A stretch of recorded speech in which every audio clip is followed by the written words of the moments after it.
Welcome back, everybody, to a special episode of the NARPM podcast. Because I have my good friend Peter Hernandez, and many of you may know that Peter used to work with VPM as our Chief Growth Officer, and then he went on to bigger and better things. And I love it when people that work with me go on to bigger and better things. So, Peter, you started PMH, so thank you so much for being here. First of all, appreciate you being here. And let's talk about PMH. So what was the driving force to leave a great job at VPM to start a new business that, may or may not make it, right? It's a new business. Appreciate the confidence there, but no, you're absolutely right. I think we've talked about it in the past how some businesses, what first 3 years, if you're gonna make it or not, right? But first of all, thank you for having me. I appreciate the opportunity. Yes, I enjoyed working at VPM, learning from you and from the rest of the team, and it was another stepping stone for me. I've been in the industry for some time now, and been able to be a part of some great organizations and learn from some great people like yourself. So it's been a great experience. So thank you for that, and thank you for having me today. Um, Yeah, we met over 10 years ago now. When you we were with did. Ricky and you were running that operation in Austin and Houston.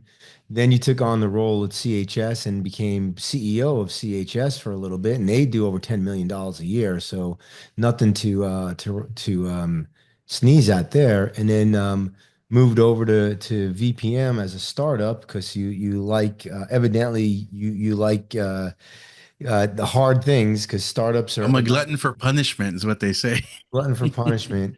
And what I think the latest statistics, and you can't quote me on this, but I mean, you hear like what is like 80% of companies fail in the first 5 years, and then 80% of those companies fail in the next five. So if you have a business for over 10 years and you're still in business, kudos to you guys out there. Yeah, yeah, for sure. And yeah, there's definitely a lot of history with not just the industry, yeah, the industry that I'm in, right? And like I said, like you said, known each other for at least 10 years. Yeah, Ricky was a really cool experience. Came in as their business development manager for the Austin area, and we quickly expanded into other cities in Texas.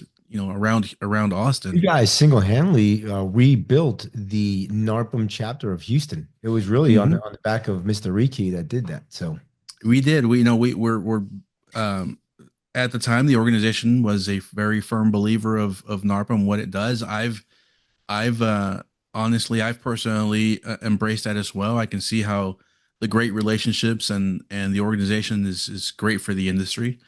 So yeah, we my mission was to build the city, the market that I was assigned, and you know I'll fast forward very quickly. We then expanded into 32 markets, 32 states, and so that was very exciting. The growth and everything that I was a part of there was definitely something that I learned a lot a from. lot of And then, as you lot said, of lot of work and a lot of chaos while you're in that kind of growth mode. absolutely, absolutely. And so then I went over to CHS, and same thing. They had a very solid footprint in some of the major Texas markets. Like Dallas and Houston and San Antonio. But they had a vision for the company, and I was very excited to be a part of that. And uh, That was another high growth, right? What are you doing? Like 2 million when you first started with them, and So now I hope I don't get in trouble for sharing these numbers, but yeah, they were. I remember when I got there in July of that year. We closed out the year. I got there in July. We closed out the year at about $450,000, 450, wow. 475. Okay. Um, so that was in July of that year. We closed out the following year at 4.2 million. So Yeah. that was some Crazy, exciting chaotic growth. growth. Yeah. So you're Yeah, a high growth guy. You love that stuff. So I love that stuff. before we get into PMH though, like, a lot of the folks that are listening, they were working. I mean, I used to work 20 plus years as an employee before I jumped into Mhm. creating my own business. So you had some pretty good jobs and you were, you had some high profile gigs with some companies that were growing. So what was the lure or the draw that you said, man, I really am ready and I really want to, start my own thing? So that's a great question, and I have a very, very specific and memorable answer to that. But I don't want to skip to that without also mentioning the great opportunity that I had at VPM.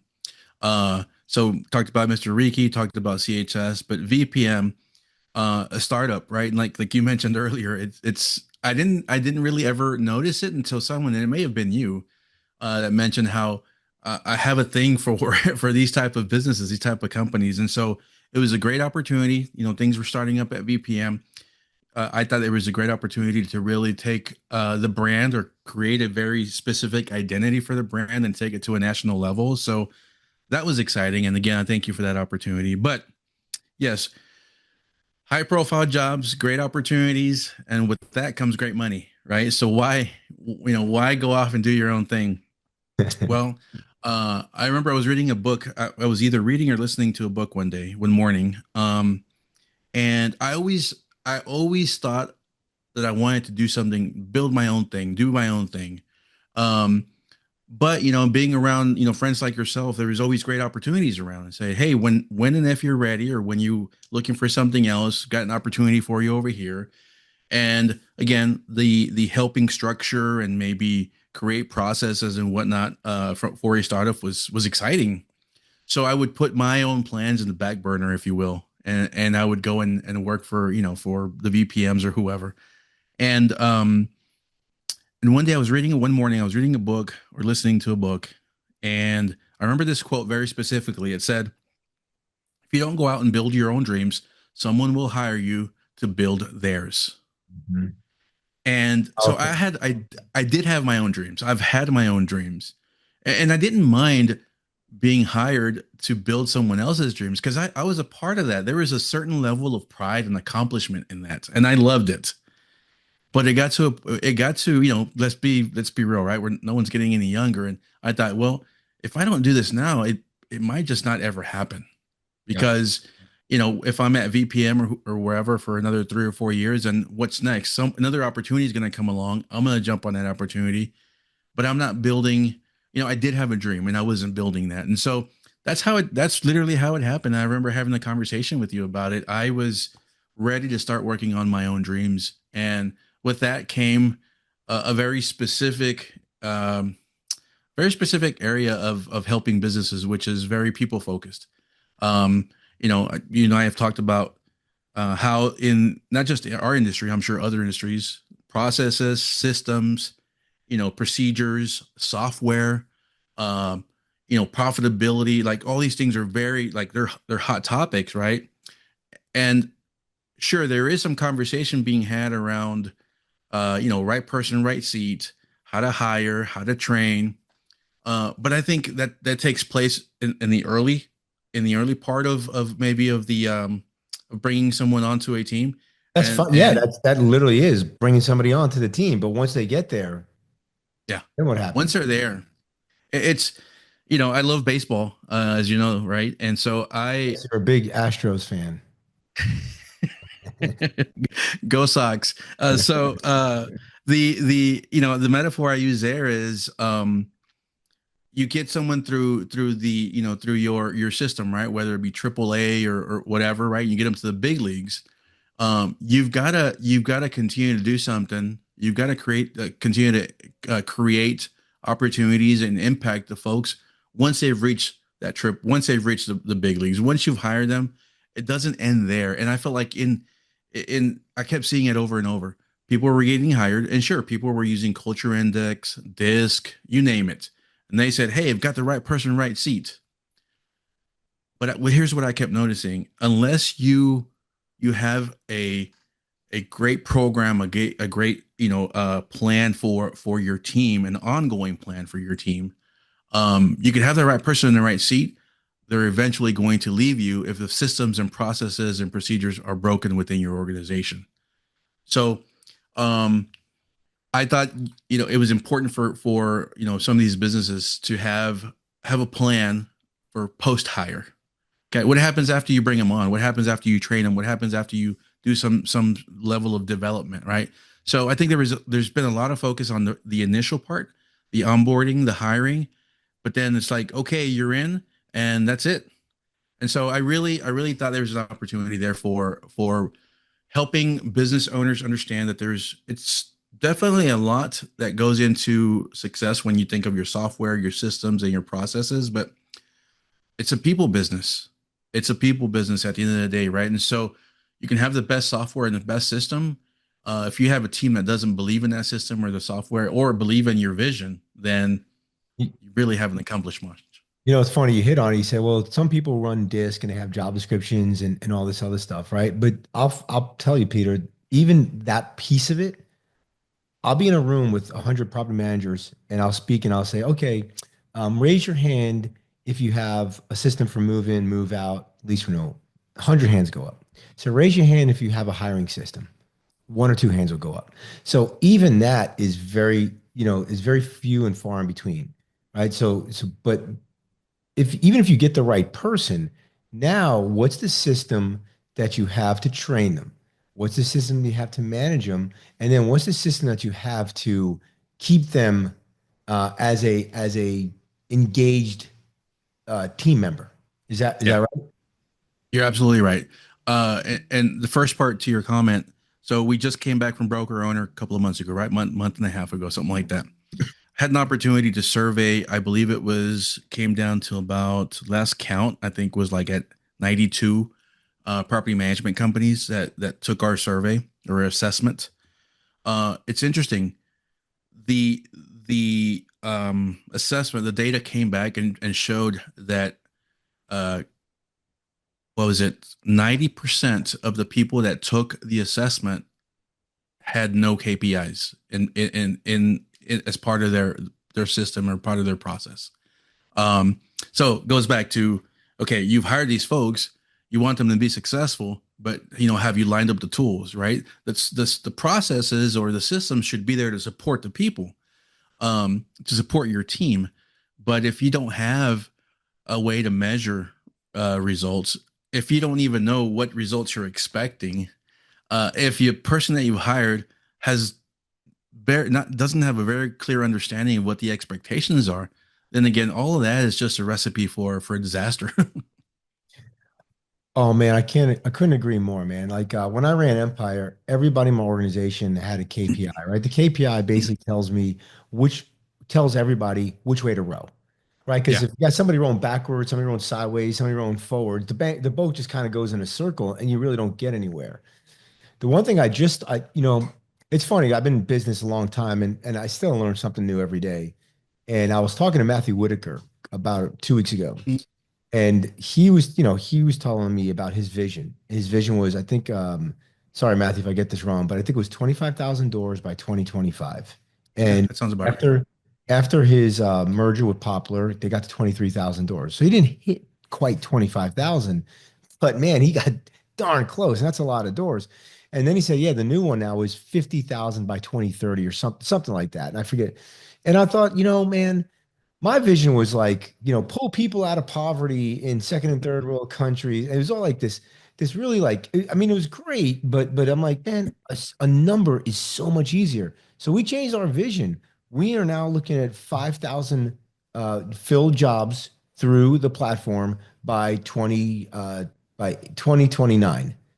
So I took a Nice. page out, but now I tell everybody, the team, that's the vision, right? That's Mhm. the BHAG, if you will, the big, hairy, audacious goal. And now everybody at least knows. And then all the KPIs and all the things that we do, all the way we create our bonus structure, is based on them hitting their KPI. So this way we're both in alignment. You Is gotta have you gotta have you gotta have something that you're aiming for. You just have to have that, right? And so um and the reason for that is otherwise you're going to just throw a bunch of stuff on the wall and hope that something sticks.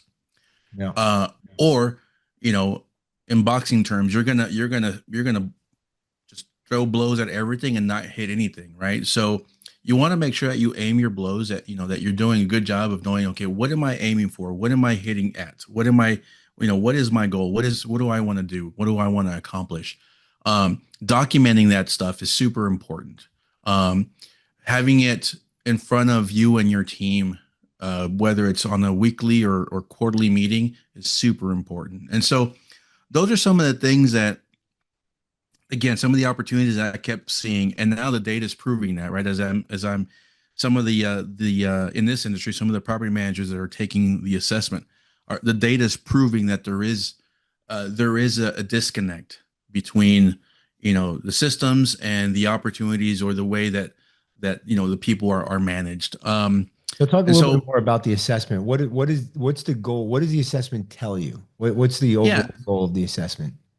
so think about it as DISC or Culture Index or some of these other ones, but for your business. So it's call it let's call it a health check for Business your analytic. business. Oh, I like that. A health check for your business. A business A health check. health check. I Yep, a love business health check. it. Okay. It really comes down to 25 questions that just give us a high level overview of how the business is doing and how it compares to others. Um, once we get the data from those 25 questions, then we can work with the organization to to create other assessments that'll take us deeper into the opportunities. But the 25 questions alone they give us a really good high level view of what's going on in the business. Some of those questions are specific to sales, to marketing, to the administration, to meetings, Culture as well. culture, the vision, the mission, etc.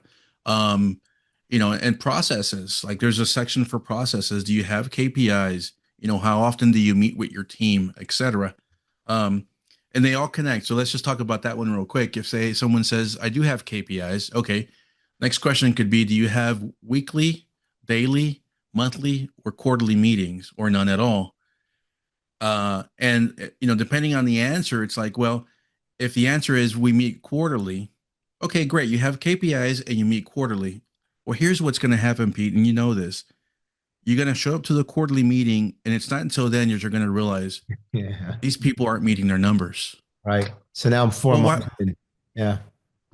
You know, it's like you set on this. You could have been proactive and looked at this information before that quarterly meeting and made adjustments, right? And so now you get to the quarterly meeting and you see, if you meet before, if you're keeping track of this data and you're meeting before with your team, you're making adjustments along the way so that the results aren't a surprise at that quarterly meeting, right? And so um yeah, so that's the assessment. It was a great group out of Switzerland. They have a great behavioral science program that I worked with to put this assessment together.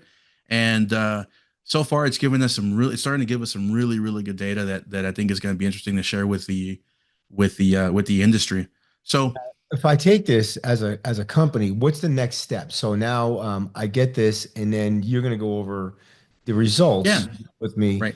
and then take me through the next steps after that. So Great. Yeah. So, you take the assessment. Again, it's 25 questions, gives us high level information about your organization. It'll give you a score. So as soon as we get the data, we get the answers and all the information back. I'll reach out to you and say, hey, your business has scored a, whatever. Could be a 84 or 74 or 54, whatever the score is. Um, and it'll the assessment will let us know what areas you scored really low in, what areas you scored really high in, and how that compares to other. As we're getting more data, it's allowing us to compare, how your business compares with others. And so we get your information. I let you know what your score is, and I tell you the areas of opportunity. You're doing some really great things in this area. Um, Now let's talk about, what is your goal or what is your biggest struggle? And it's funny because we'll jump on a call, ask you to jump on a call so we can go over your score and review the opportunities. And the question is I'm always going to ask, what is your biggest challenge currently? And I'll ask that before I even let them know. I'll give them the score. I'll give you the score. We'll talk about the details little after. But I'll ask, okay, so let's just say you scored a 54. What is your biggest challenge currently? And when you let me know what your biggest challenge, it's funny because it'll always match up with where you scored, the lowest. really low. Yeah. So there's a huge it's like this is my challenge and this is proving it and here's why, right? And so we'll walk you through the results. We'll highlight again the opportunities and I'll put together a program that'll allow us to come in and help work with you or your team in addressing those areas of opportunity. So I take the test. Now, does the business owner take the test or the team members take the test? So phase one is the owner takes a test. Owner company. Is the test property management specific or is it just business agnostic? So I wanted to, and we can or don't have to talk about this later, but uh, there's a really, really big opportunity outside of, in any industry, really, I think. But All the small business business, owner, right? It's a small business thing. small to medium business, absolutely. So, uh, the owner takes a test, and the assessment is business 101. That's really what it comes down to. Uh, okay, great. You do property management, that's great. You do plumbing or roofing, or that's great. It's still business 101, right? And so the assessment is going to be specific to what any organization needs to function. Literally, whether it's, do you have a finance budget? Do you have a marketing budget? Do you have, meetings? Do you have KPIs? Everything that any business would need to function and be successful. That's what the assessment identifies in phase one. Right. So now it also identifies what the opportunities are, where you're not great at. Correct. And what you're finding is that most business owners know what they're not great at already. But obviously, they have this challenge, they know about it, but they haven't been able to solve it yet. Whether it's I just haven't had the time, there's been other solutions that we just solved, or I just don't know how to do it. Do you guys go in then and then using your expertise in building three companies, help them solve those challenges? And what does that look like? Absolutely. So once we identify where the opportunities are, then put together a program to come in and help. Every organization is going to be a little different. They may already be taking some steps in trying to fix some of these things. They may not have done anything at all, right? So depending on where they're at with their efforts, I'll put together I'll design a program specific for that organization, and come in and work, whether it be a 30, 60, or 90-day program to work with them. Sometimes this means working with their team. So that's another part. So PMH, right? So people, mindset, and habits. Uh, the systems are there, the procedures are there, the processes are there. Great. However, maybe in some cases it's a people issue, right? And there we can talk a lot about that, right? And so again, PMH is people, mindset, habits, and that's where really those are the three areas that we feel are again, speaking as business 101, those are the three areas, fundamental areas of any business. So when I talk about people, it's your team, your staff, your employees. When I talk about mindset, now it's a collaboration. Now it's what is not only the team's mindset, but the owner's mindset. And then finally, habits, That is that that comes kind of down. core, is that kind of core values, culture, like is that Exactly. what that is at that point, the mindset? Absolutely right. The vision, the mission, right? So, mindset specifically, think about it this way: the owner, and so phase two is now if we're going to work with the team or the staff, phase two could now mean that they take a separate assessment. Now the team, the employees take a different assessment. So mindset, the owner, and we find this a lot. Owner says, yes, we have a mission. Yes, we have a vision. Okay, what is it? Well, we take that information. You ask the employees, Completely it, different. Or they have no completely idea. different. Or they have no idea. Exactly. They have no idea what it is. Now, and there are scenarios where the owner uh, says that they have a vision, but it's a very vague. It's a very general, very just it's all over the place. And so, if you as an owner can't pinpoint what your vision is, then you can't Can't communicate get that to there. your You can't team. get there either Yeah, though. Right? exactly. How do you Yeah, build the framework or the quarterly plans to get somewhere where you have no idea? yeah. And some, it's funny. You're always going to get one of two or maybe three answers is okay. What is your vision? Well, I want to grow. Well, that's It's not a that's very vision. broad, very broad. I want to drive more revenue. Okay, what does that mean? Right. So again, we go back to making sure that you identify, what you're trying to target, right? What you're trying to hit, right? And so That means, like you said about KPIs, that means setting numbers, right? Setting goals for yourself. Okay, what does growth represent to you? What is driving more revenue? What does that dollar amount look like? When you know what that is and you're very clear about it, now now you know where you're headed, and now you can communicate that to your team. It's also very important if you have a partnership. So, do you have both partners, or if there's three partners, whatever, they're all in the business, all the partners take the test, or is it just the one that's kind of the CEO? So we want to. I want to. If there's partners, I want all the partners to take the assessment.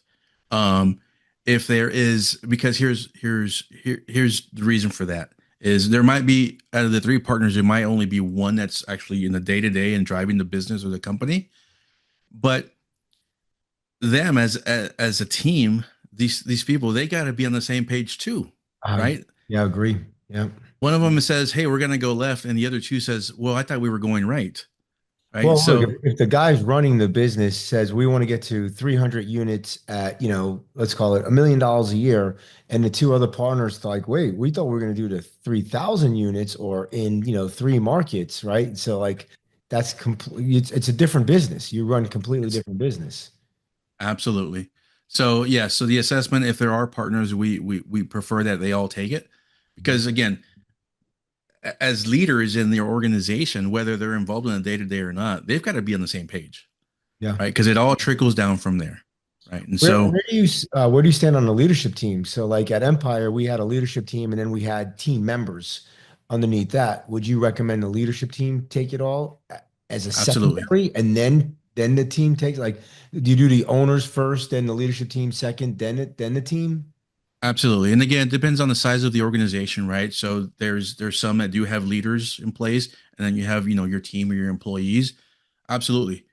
Again, because it should all be a puzzle. Everything should connect perfectly, right? And so when there's a vision, when there's a mission, when there's a goal, when everyone knows where that that ship is headed, your leadership team should know exactly what the roadmap to get there looks like, and then they can convey that to your employees. So yeah, absolutely. If they have a second layer or a leadership team, then we want them to take a different assessment and then again depending on what the initial assessment tells us is are the areas of opportunity related to the team, are the areas of opportunity related to the lack of processes and procedures, is it lack of structure, is it depending on what that first assessment tells us is how we determine how we or who takes the next assessments.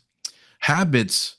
Let me talk about habits real quick. That is um another, again, in the PMH theory, that habits are a very important part of what we also analyze. And when I say habits, it comes down to what we were talking about earlier. Meetings, for example. How often do you have meetings?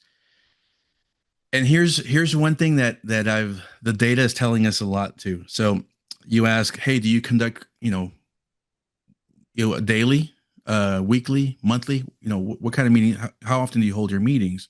Do you hold them? Yes, we do. We hold them every week. Do you hold them every month? Whatever the answer is. Who do you hold them with? Are these structured? So think of these are all habits, right? Are you holding them? Who are you holding them with? Are they Does structured? every meeting start on time? Does every meeting Meetings start on end time? on time. You're hitting on everything that we touch on because again, owner may say or the manager may say, "Oh yeah, absolutely, we do," and we have them weekly and on the same day, and they're structured, and we walk away, accomplishing something. Okay, great. Then you assess the team, and they're saying, "Well, these get switched around all the time. We're supposed to have them on Monday or Tuesday mornings, but they usually get rescheduled and we don't have them until the end of the day, or we get notified an hour before when they've been rescheduled." So habits, right? Think of those things, the meetings, how often, habits could even, I got a funny meeting story for you. okay, go for it. When I worked from Mind, we had so many meetings. five Mm. to six, 7 hours a day in meetings. And then of course I had to like do my job. So and the meetings were just like people just pontificating. No real structure. So I bought Patrick Lencioni's book, Death by Meeting, and I mailed it to my boss. That's funny, and it happens all the time. Um, People go from one end of the spectrum to the other. Okay, you know what? I've got to do a better job of meeting with my team. And now all of a sudden, okay, great. What does that look like? Does that look like a daily meeting? If it does, that's okay. But are these meetings structured? Do Do they they happen the meet? same day, same time, right? Like Yeah. I think Do that they serve a purpose? Do they serve a purpose? Because you could be meeting every day, and that's okay.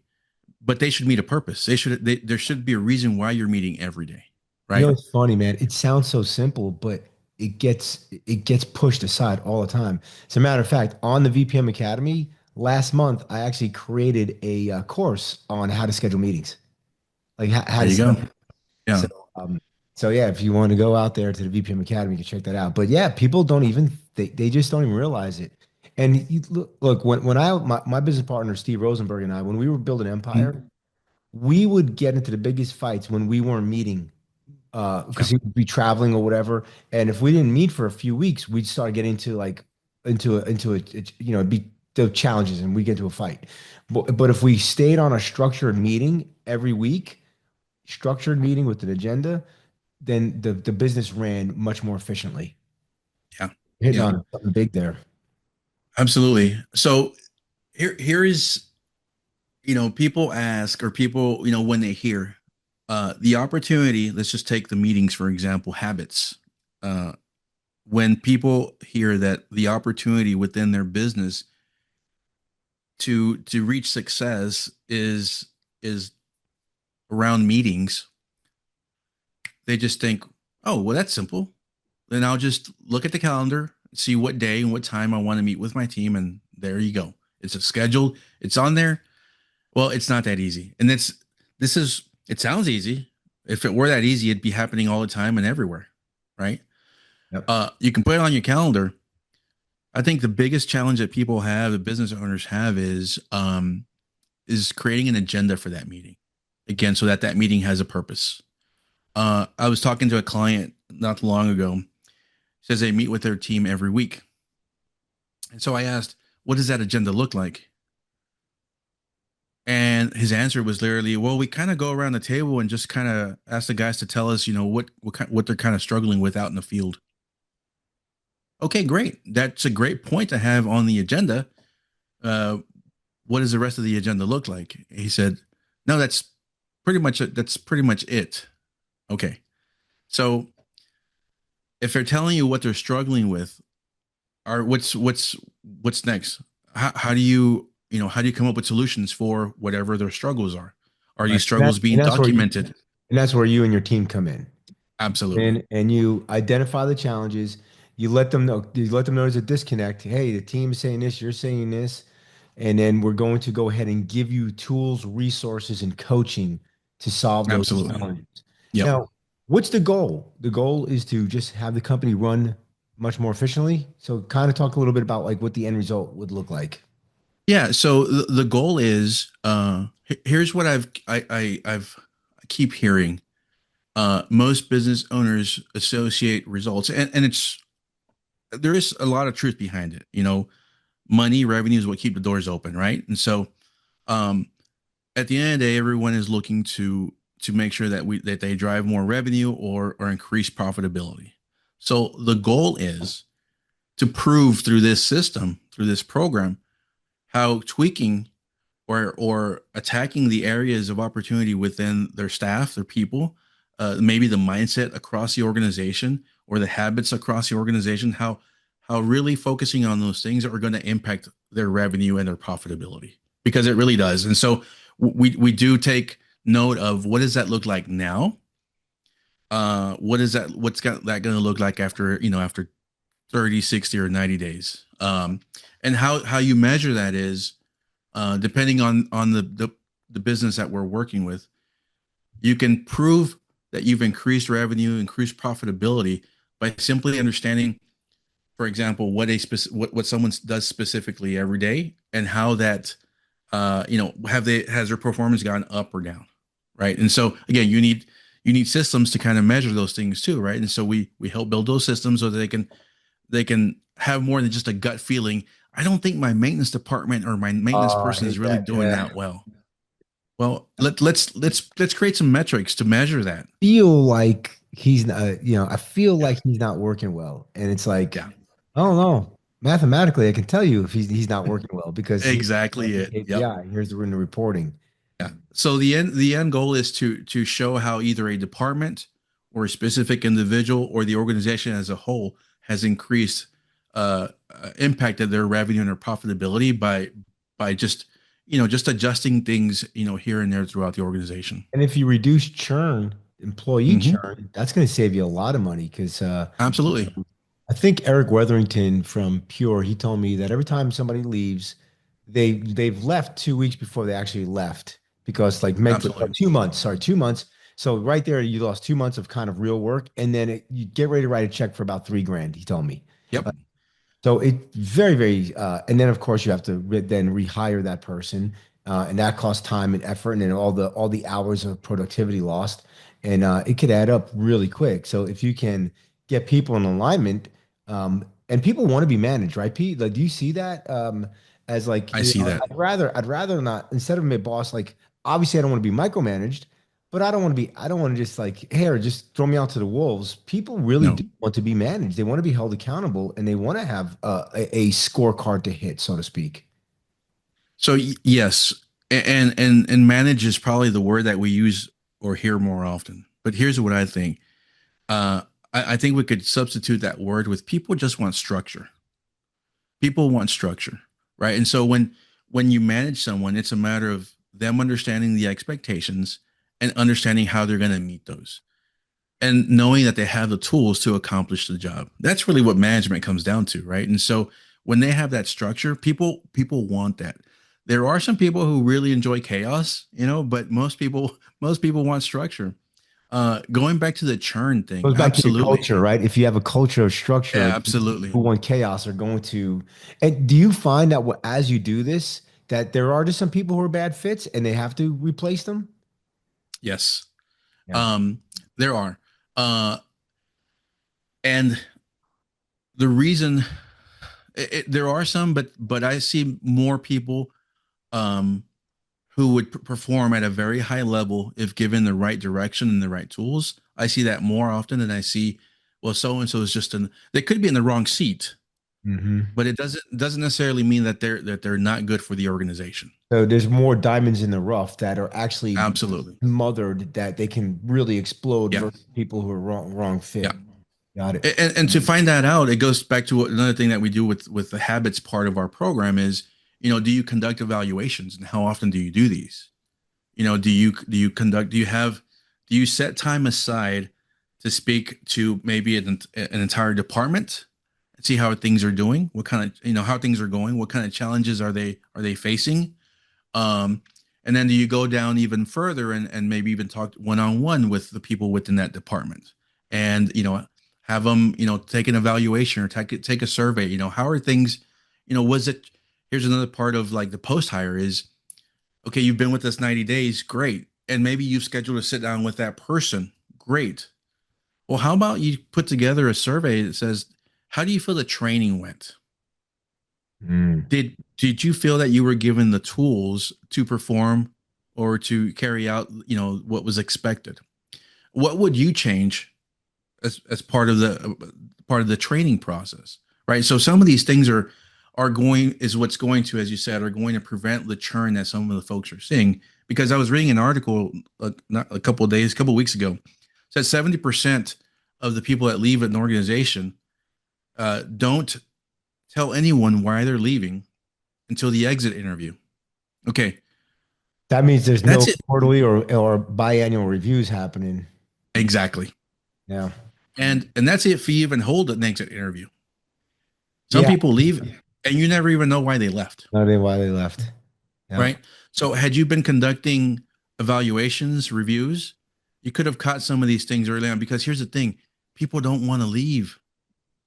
People won't leave. And okay, I'll take that back. There are people who will leave for more money. There's always going to be folks that do that. But for the most part, especially in this economy, if you've been with someone for a year, 2 years, whatever that is, and someone says, "Hey, I've got an opportunity for you," and it pays you an extra $5 an hour or whatever, people are going to think immediately, that means I'm going to have to start all over again. That means there's probably going to be a 90-day probation period. If it's not what I think it is, I may regret going there. You know what? I'm making a little bit less money, but at least I know that this around me is working. It's The devil functional. you know. Yeah, exactly. All right, Peter, So, where can people take this assessment? Where can they go to take it? so yeah, go to our website, mypmh.com, and you'll find a tab throughout the website. It says take the free business health check, and just click on that. It'll take you straight to our assessment, and we'll be happy to contact you after you take it, and we'll hit you up with the results and let you know what the opportunities, and we'll also let you know, congratulate you on what you're doing really well, because it's an assessment that also lets you know where you're performing really well. And I heard that right. It's free. The assessment, It the is free. internal assessment is free. It is absolutely free. All right. We'll be right back after these commercial break. And then we're going to put Pete on the hot seat. The lightning round. All right. Welcome back, everybody. All right, Peter, you ready to be on the lightning round? I am, and I haven't heard this. I haven't heard it in a little while, so I hope I'm ready. All right. Well, let's start off with an easy one. What is one piece of advice you'd give someone just starting out in business? Since you're just doing it again, so like, what's a piece of advice you give somebody out just starting out in business? Doesn't have to be PM business, just in business in general. Just in business in general. So, I biggest piece of advice I would say is, if you have an idea, which is where it all starts, uh, ask yourself this: how much is it going to require? How much resources, how much time is it going to take for me to educate people on what I think my solution gives them? Because here's the thing, they say create a solution when there's a problem, and sometimes we create what we think are solutions, but there isn't a problem, and we Right. think all I've got to do is, if I can get people to see it this way. Well, if it's going to require a lot of time and a lot of resources to educate who you think could use your service, I would say reevaluate your idea. That's very, very wise. What is your ideal vacation? Oh, I think you and I have talked about this before, but my ideal vacation is another trip to Europe, Italy specific, and be there for an entire month like I've done I, before. I would have been surprised if you didn't say Italy. I really would have been surprised. All right, let's go into the food portion of our questions. Does pineapple belong on pizza? I'm offended that is still one of the questions, because it does not at all. You and I, that's why we're buddies. All right. Favorite fast food restaurant? I know you don't eat it, but if you had to go to, what's your go-to? Favorite fast food. Well, I don't know if I I don't know if it's fast food. It probably is fast food compared to like a sit down restaurant, but I do hit up Chipotle's at least once a week. I knew you were going to say that. I'll allow it. Judge Neubig says it's allowed. All right. All right. And then I'm going to throw this one your way because this is the question that you said I should always have on there. I never actually asked Absolutely. it. What condiment do you put on your hamburger? Yeah. So there's, people either say mayo, ketchup, or mustard, right? So Yeah. I'm And a then you have firm. that I one love. weirdo that does like says Thousand Island, but there's one Yeah, weirdo. exactly. Yeah. And so and by the way, there's a local place here in town that when you order your burger, they ask you if you want red, white, or yeller with an ER at the end. Uh, so I love mustard on hot dogs, but uh, I don't think it necessarily always. I know ketchup doesn't go on hot dogs, on burgers. Sorry, no, no ketchup on burgers. Definitely a mayo or mustard guy. Wow. Okay. So I guess we can eat pizza together because ketchup always goes on burgers. Mustard always goes on hot dogs. There is no other answer. And mayo goes on nothing, as far as I'm concerned. All right. Uh, What is something that most people don't know about you? oh, well, I think most people don't. Well, either here's it's connected. Most people don't know that I was vegetarian for 3 years, and then I stopped being vegetarian a week before I went to Europe because I said there's no way I'm going to Italy as a vegetarian. Uh, and then connected to that is a lot of people who knew I did that think that I'm still vegetarian and I'm not. So there you go. That was an easy one. Yeah, all right, all right, all right. Last one, dogs or cats? Dogs, 100%. Figured as much. All right, Peter. So let's do that website again. If somebody wants to get in touch with you or take that free assessment, where do they go? How to get in touch with you? Yeah, and thanks again. So it's mypmh.com. And if you want to reach out to me directly, you can by emailing me at peter at mypmh.com. And then also, let's throw a shout out to the PMH Facebook group, which is not the same as PMH or my PMH. Let me see. If I think I remember, it's mental health, property management, mental health, or something like that. What's PMH? Should be mental health. Yeah. It's funny. So it's PMH, the right, the PM health group. And I think it was originally people thought it's got to be property management health, right? And so I thought that sounds really smart. So I'm not gonna argue with anyone on that. But it's actually physical and mental health. So Physical and just mental health. happens to be, yeah, specific to property management. So hit That's us up on the cool. Facebook group, PM Health Group. PM Health Group. Yeah, I'm a member, and it is it's pretty uplifting seeing all the people doing all these wonderful things. Whether they're out of shape, getting into shape, or they're like Trent Ratliff and they're running Ironmans. It's really really inspiring. And so, Pete, thanks so much for being here. If you are not a member of NARPM, then why the heck are you listening to this without being a member? Join narpm.org or call them at 800-782-3452. And then when you do your assessment with Peter and you find out that you need new people, use remote team members, vpmsolutions.com, or you can email me directly, pete@vpmsolutions.com. Pete, thanks so much for being here, buddy. Hey, thank you so much. Enjoyed it.